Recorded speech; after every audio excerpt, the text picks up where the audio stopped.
नमस्कार दोस्तों, एक बार फिर से हाजिर हूं आपके सामने एक नई कहानी लेकर। आज हम इस वीडियो में बात करने वाले हैं एक ऐसे शख्स के बारे में जिसका नाम इतिहास के पन्नों में सुनहरे अक्षरों से लिख दिया गया। हम बात करने वाले हैं सिकंदर के जीवन के बारे में, उनके इतिहास को लेकर कुछ ऐसी जानकारियां जो शायद आपको ना पता हो।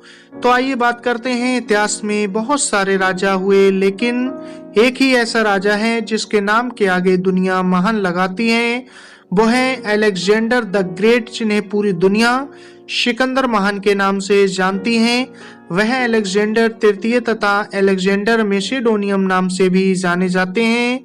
अपनी मृत्यु तक वह उस तमाम भूमि को जीत चुका था जिसकी जानकारी प्राचीन ग्रीक लोगों को थी, इसीलिए उसे विश्व विजेता भी कहा जाता है और उसके नाम के साथ महान या दी ग्रेट भी लगाया जाता है। इतिहास में वह सबसे कुशल और यशस्वी सेनापति माना गया। आखिर कौन थे सिकंदर, और इनके जीवन से कुछ ऐसे रहस्य बताएंगे जो शायद आपको ना मालूम हो। तो सिकंदर का जन्म 20 जुलाई 356 ईसा पूर्व में प्राचीन नेपोलियन की राजधानी पेला में हुआ था। सिकंदर के पिता का नाम फिलिप द्वितीय था, जो कि मैकेडोनिया के राजा थे, और इनकी माता का नाम ओलंपिया था।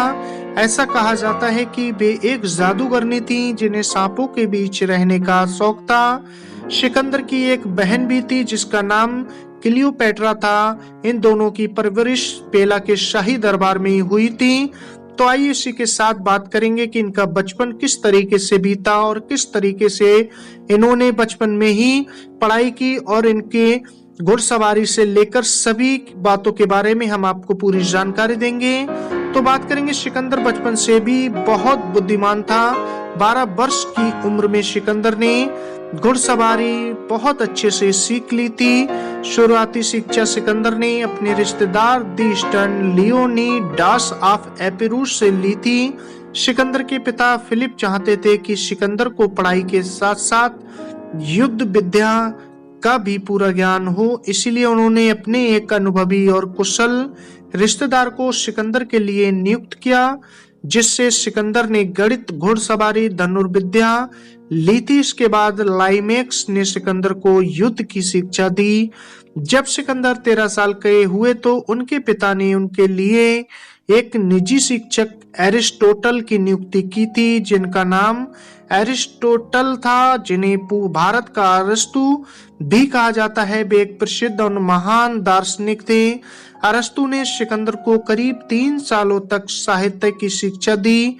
इसके साथ ही वाक्पटुता भी सिखाई। वहीं सिकंदर जैसे प्रतिभाशाली व्यक्ति को निखारने का काम भी अरस्तु ने ही किया। अरस्तु के मार्गदर्शन से सिकंदर योग्य होता चला गया और उसमें दुनिया को जीतने का आत्मविश्वास बढ़ गया था। सिकंदर ने अपने पिता द्वारा मैकेडोनिया को एक सामान्य राज्य से महान सैन्य शक्ति में बदलते देखा था। अपने पिता की बालकंस में जीत पर दर्ज करते हुए देखते हुए सिकंदर बड़ा हुआ था। 329 ईसा पूर्व में अपने पिता की मृत्यु के उपरांत वह सम्राट बना, और उस समय उनकी आयु 20 वर्ष थी। लेकिन अपने पिता की मौत के बाद सिकंदर ने राजगद्दी पाने के लिए सेना को इकट्ठा कर अपने सौतेले और चचेरे भाइयों की हत्या कर दी, और फिर वह मकदूनिया के राज सिंहासन पर काबिज हो गया था। वहीं सिकंदर की मां ओलंपिया ने सिकंदर के साथ जीत की रणनीति बनवाने में भी काफी मदद की थी। अपने बेटे को सत्ता के सिंहासन पर बिठाने के लिए ओलंपिया ने अपने सौतेले बेटों को मारने में मदद की थी। इसके साथ ही उसने अपनी सौतेली बेटी को मार दिया था और अपनी सौतन क्लियोपेट्रा को आत्महत्या करने पर मजबूर कर दिया। जब सिकंदर सम्राट बना तो उसने मकदूनिया के आसपास के राज्यों को जीतना शुरू कर दिया था। उसने सबसे पहले यूनान के रास्ते में अपनी जीत दर्ज करवाई, और फिर वह एशिया माइनर की तरफ बढ़ा। अनेक शानदार युद्ध अभियानों के बीच उसमें एशिया माइनर को जीतने सीरिया को पराजित किया, और फिर ईरान, मिस्र, मेसोपोटामिया, फिनिशिया, जुदेया, गांझा और बैक्टीरिया के विदेश पर विजय हासिल की थी। इसी के साथ ये सभी क्षेत्र उस समय विशाल फारसी साम्राज्य के अंग थे, जो कि मिस्र, ईरान से लेकर पश्चिमोत्तर भारत तक फैला था। अगर सिकंदर के साम्राज्य की तुलना पारसी साम्राज्य से की जाए तो पारसी साम्राज्य सिकंदर के साम्राज्य से करीब 40 गुना ज्यादा बड़ा था, जिसका शासक डेरियस तृतीय था।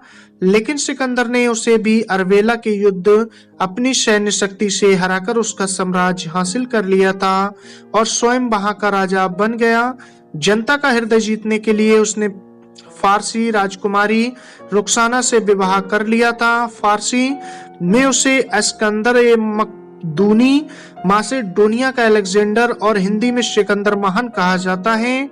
सिकंदर और भारत के बीच में तालमेल तो बात करेंगे। 326 ईसा पूर्व में यूनानी शासक सिकंदर ने भारत पर आक्रमण किया था। पंजाब में सिंधु नदी को पार करते हुए सिकंदर तक्षशिला पहुंचा। उस समय चाणक्य तक्षशिला में अध्यापक थे।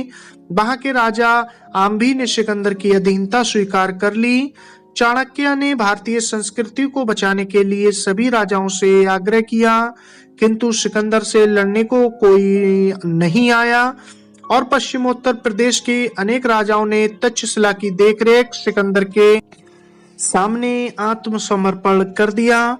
इसके बाद पूरी दुनिया को जीतना का सपने देखने वाला सम्राट फौरन तक्षशिला से होते हुए राजा पोरस के साम्राज्य की ओर बढ़ने लगा, जो झेलम और चेनाब नदी के बीच बसा हुआ था।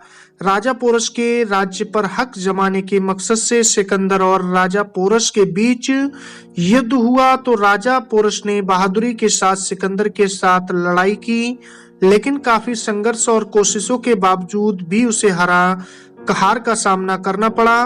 वहीं इस युद्ध में सिकंदर की सेना को भी भारी नुकसान पहुंचा था।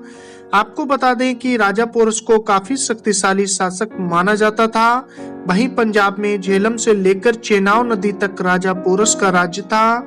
युद्ध में पोरस पराजित हुआ, परंतु सिकंदर को पोरस की बहादुरी ने काफी प्रभावित किया था, क्योंकि जिस तरह राजा पोरस ने लड़ाई लड़ी थी उसे देख सिकंदर दंग थे। और इसके बाद सिकंदर ने राजा पोरस से दोस्ती कर ली और उसे उसका राज्य और कुछ नए इलाके भी दिए। दरअसल सिकंदर को कूटनीतिक समझ थी, इसलिए आगे किसी तरह की मदद के लिए उसने पोरस से व्यवहारिक तौर पर दोस्ताना संबंध जारी रखे थे। उसके बाद सिकंदर की सेना ने छोटे हिंदू गणराज्यों के साथ लड़ाई की। इसमें कंठ गणराज्य के साथ हुई लड़ाई काफी बड़ी थी। आपको बता दें कि कठ जाति के लोग अपने साहस के लिए जाने जाते थे। यह भी माना जाता है कि इन सभी गणराज्यों को एक साथ लाने में आचार्य चाणक्य का भी बहुत बड़ा योगदान था। इस सभी गणराज्यों ने सिकंदर को काफी नुकसान भी पहुंचाया था, जिससे सिकंदर की सेना बेहद डर गई थी। सिकंदर ब्यास नदी तक पहुंचा, परंतु वहां से उसे वापस लौटना पड़ा, क्योंकि कठों से युद्ध लड़ने के बाद उसकी सेना ने आगे बढ़ने से मना कर दिया था। दरअसल ब्यास नदी के पार नंद बंसी के राजा के पास 20,000 घुड़सवार सैनिक, 2 लाख पैदल सैनिक, 2,004 घोड़े वाले रथ और करीब 6,000 हाथी थे। सिकंदर पूरे भारत पर ही विजय पाना चाहता था, लेकिन उसे अपनी सैनिकों की मर्जी की वजह से ब्यास नदी से ही वापस लौटना पड़ा। वही बात करेंगे सिकंदर की मृत्यु के बारे में। तो पूरी दुनिया पर शासन करने का सपना संजोने वाले सम्राट सिकंदर जब 323 ईसा पूर्व में बेबीलोन पहुंचे तो वहां पर उसे भीषण बुखार ने जकड़ लिया था। 33 वर्ष की उम्र में 10 जून 323 ईसा पूर्व में सिकंदर की मृत्यु हो गई। केवल 10 वर्ष की अवधि में इस अपूर्व योद्धा ने अपने छोटे से राज्य का विस्तार कर एक विशाल साम्राज्य स्थापित कर लिया था। हालांकि उसकी मृत्यु के बाद उसका साम्राज्य बिखर गया और इसमें शामिल देश आपस में शक्ति के लिए लड़ने लगे। ग्रीक और पूर्व के मध्य हुए सांस्कृतिक समन्वय का अलेक्जेंडर के साम्राज्य पर विपरीत प्रभाव पड़ा।